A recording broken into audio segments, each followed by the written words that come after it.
let's say you go into you can do this in a room. It's quite fun to do it just when you're sitting in a room, like a room, maybe your bedroom. You can sit there and just sort of meditate on it and think, okay, if I wanted to spend 10 minutes making this room better, what would I have to do? And you have to ask yourself that, right? It's not a command, it's like a genuine question. And things will pop out in the room that you like, there's a stack of papers over there that's kind of bugging you, and you know that maybe little order there would be a good thing, and you haven't, there's some rubbish behind your computer monitor that you haven't attended to for like 6 months, and the room would be slightly better if it was a little less dusty and the cables weren't all tangled up the same way. And like, if you allow yourself just to consider the expanse in which you exist at that moment, there'll be all sorts of things that'll pop out in it that you could just fix. And I might say, well, if you were coming to see me for psychotherapy, the easiest thing for us to do first would just be to get you to organize your room. You think, well, is that psychotherapy? And the answer is, well, it depends on how you conceive the limits of your being. And I would say, start where you can start. If something announces itself to you, which is a strange way of thinking about it, as in need of repair, that you could repair, then, hey, fix it. You fix 100 things like that, your life will be a lot different.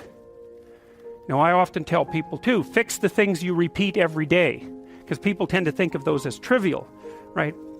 You get up, you brush your teeth, you have your breakfast, you have your routines that you go through every day. Well, those probably constitute 50% of your life.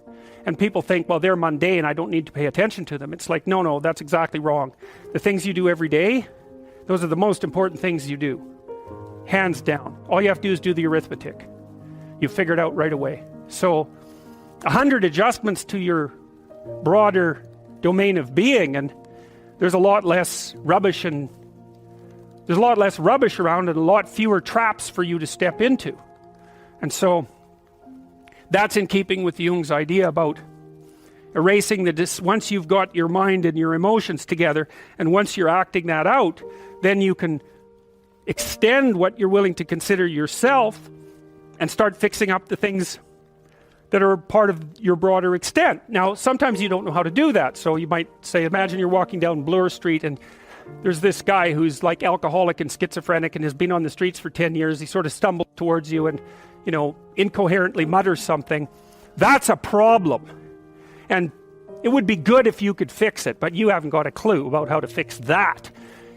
You just walk around that and go find something that you could fix, because if you muck about in that, not only is it unlikely that you'll help that person, it's very likely that you'll get hurt yourself.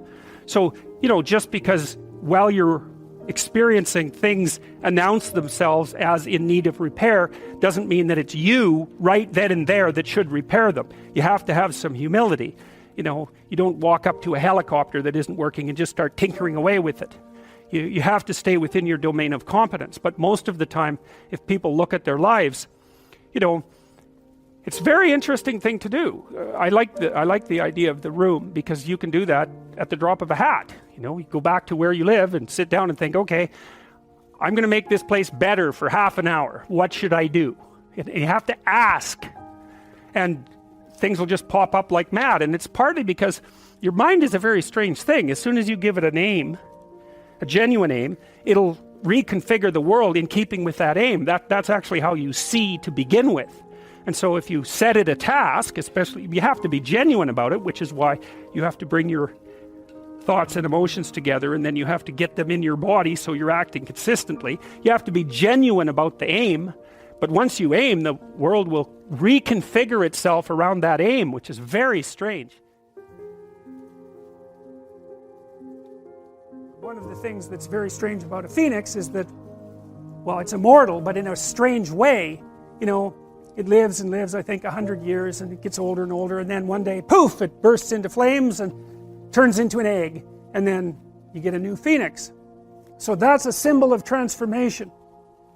It's a symbol of transformation. The bird is a spirit or psyche. And so here's what it means, in part. You know how when you learn a lesson in your life that's not very pleasant? Right? It's not like when you learn something important, it's the best day of your life.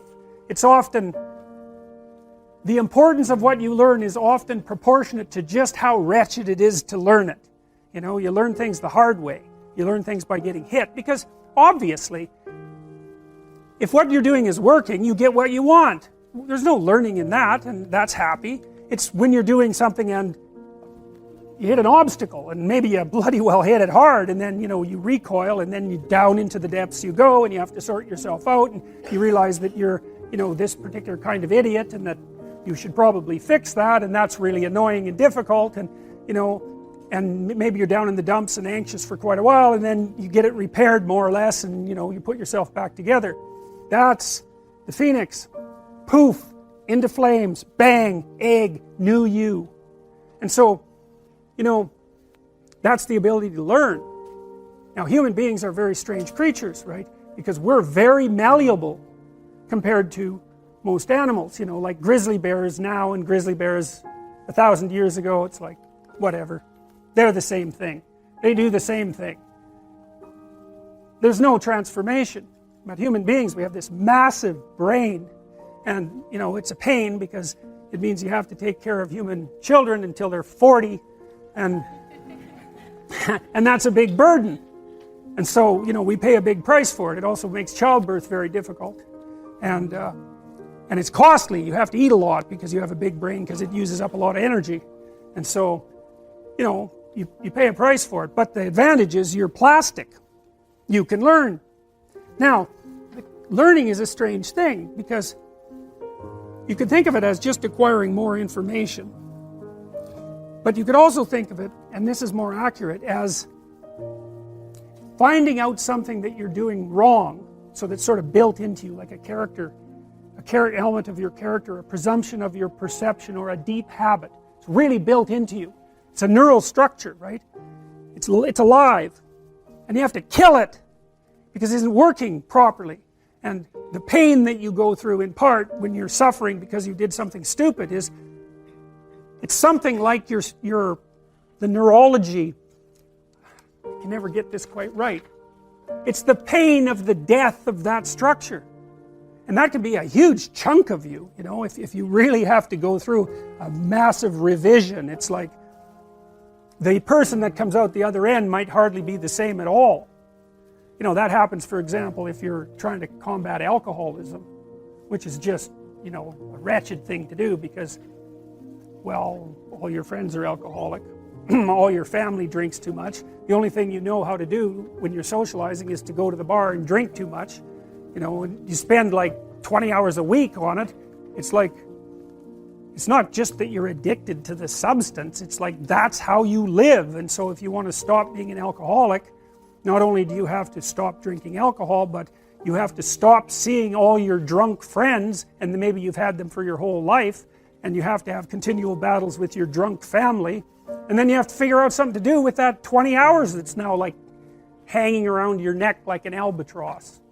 And so you have to let that whole part of your personality die, and a new part has to spring forth. And that's what the phoenix is. And the phoenix is the capacity of the person to transform. You have all seen this video where you watch the basketballs being tossed back and forth between members of the white team versus the black team, and while you're doing that, a gorilla walks up into the middle of the video and you don't see it. It's like, you know, if you thought about that experiment for about 5 years, that would be about the right amount of time to spend thinking about it, because what it shows you is that you see what you aim at. And that, man, if you can get one thing through your head as a consequence of even being in university, that would be a good one. You see what you aim at. And so, because one inference you might draw from that is, be careful what you aim at, right? What you aim at determines the way the world manifests itself to you.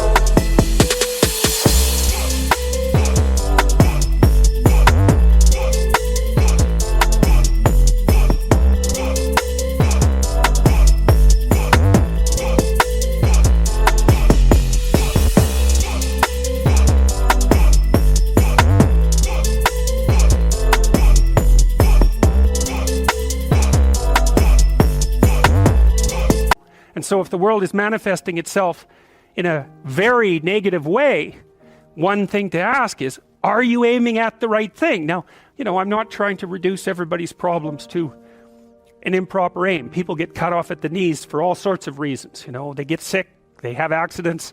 There's a random element to being, that's for sure. And so you don't want to take anything, even that particular phrase, too far. You want to bind it with the fact that random things do happen to people, but it's still a great thing to ask.